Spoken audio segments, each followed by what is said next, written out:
Hey guys, I want to go ahead and do another video on polar, just to kind of give you an idea what to look for.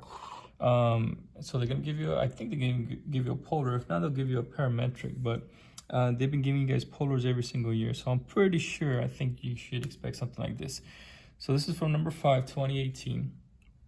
I want you just to pay attention how they develop the question and what they ask. The graphs of the polar curves, r equals 4, the circle, and the other polar r equals 3 plus 2 cosine theta are shown in the figure above. The curves intersect at pi over 3 and theta equals 5 pi over 3. All right, and look at what the first thing that they ask for you. Let R be the shaded region, okay?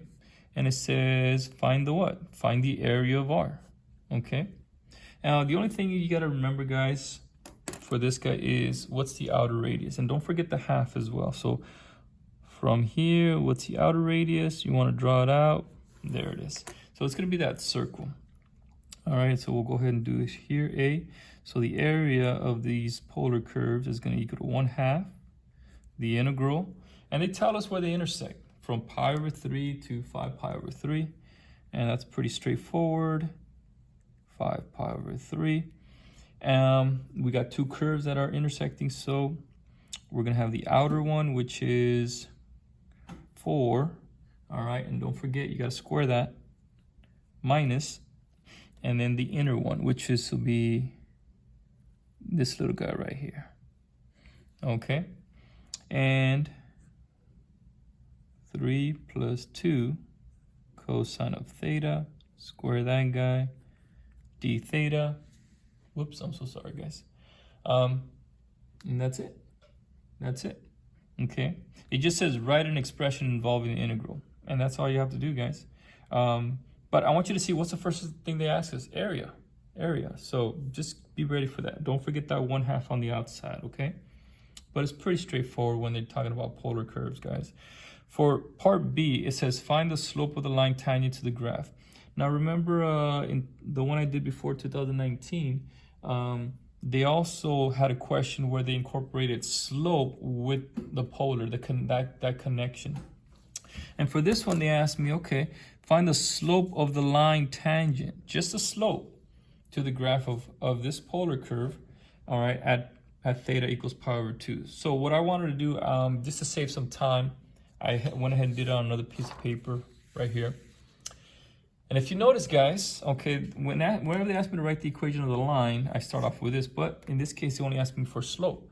So what's a slope? Well, it's dy dx. Well, in polar curves, we know that it's dy d theta over dx d theta, right? That's how we get our slope. All right, well, we have to remember these three elements. We have to know y is equal to r sine of theta, and we also have to remember that x is equal to r cosine theta. Those are your fundamentals that you have to remember. And then they give us this polar, right? R equals 3 plus 2 cosine theta. Well, this guy is going to get plugged in here. Well, now we have to find what? dy d theta. All right, so we take the derivative with respect to theta. And this is going to be the product rule of the first times the derivative of the second, right? So first times the derivative of the second is cosine theta plus the second function times the derivative of the first. All right, -2 sine theta. I plug in my pi over 2, right? Cosine of pi over 2, guys, remember that guy is 0. So this guy becomes 0. So that's 3 plus 0, okay, is 3, okay? And then cosine of pi over 2 here is also 0, okay? So that's 3 times 0. Over here, sine of pi over 2, that guy is a 1. And then -2 times 1 is -2, okay? So this becomes a 1.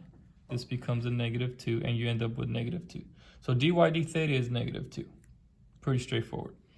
And the other one, r cosine of theta, we're going to do the same thing. And r is equal to this guy right here. Plug that guy in. Same thing, product rule.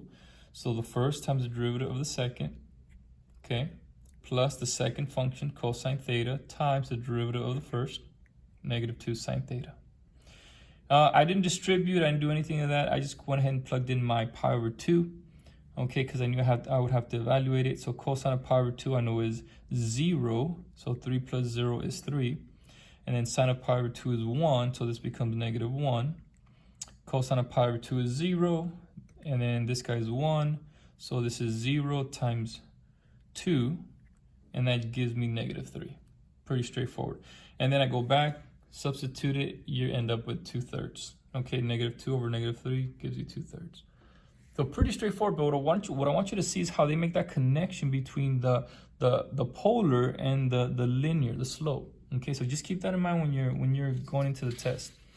All right, in part C, it says a particle moves along the portion of the curve.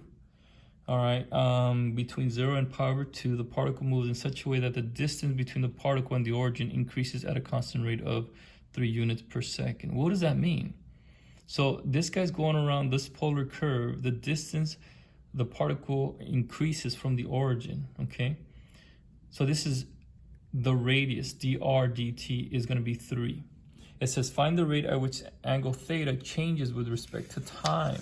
So d theta dt, find d theta dt, when the position of the particle is at theta equals pi over 3. So they tell us that it's moving at a rate of 3 units or 3 radians per second. Okay, 3 units per second, dr dt. Okay. And what they want us to find out is d theta dt when theta is equal to pi over 3. Well, how do I do that? Well, remember, they give you this guy right here. Okay. They give you this guy right here. So what are you going to do? Easy. Okay. You're going to find, okay, you're going to take the derivative with respect to what? To time. So what do? dr dt is equal to what? This guy here, remember, cover up the 2, the derivative of cosine is negative sine, so this becomes negative 2 sine theta d theta. And what happens? Well, plug in dr dt, you plug in your pi over 3 right here. We're solving for d theta dt, okay? And then from there, guys, sine of pi over 3. If you forget, just remember, I tell my students, this is my x-axis, this is my y-axis. This is your 30, your 45, your 60. This is your pi over 6, your pi over 4, your pi over 3, pi over 3, close it. Cosine is on the top, sine is on the bottom. We know it's always over 2. So this is square root of 3, 1, 2, 3, square root of 3 over 2. Boom, there it is. These guys cancel out. You're left with negative radical 3. We divide, boom. There it is, okay? Nothing too bad, guys. But what I want you to see, guys, remember, I'm pretty sure they're going to give you that polar. Hey, just be ready for it. Area or something similar to that. Be ready for that slope connection somehow. So make sure you know your, y equals r sine theta. Okay? Please make sure, right, rx equals r cosine theta. All right? So just be ready for that. Just be ready for that, guys. Okay? And then I just wanted to show you part C, how they make that connection, okay? And that's it, guys. That's it. I'll try to make another one, 2017. Hopefully, it helps you out. All right, guys. Thank you guys so much. Keep up the great work.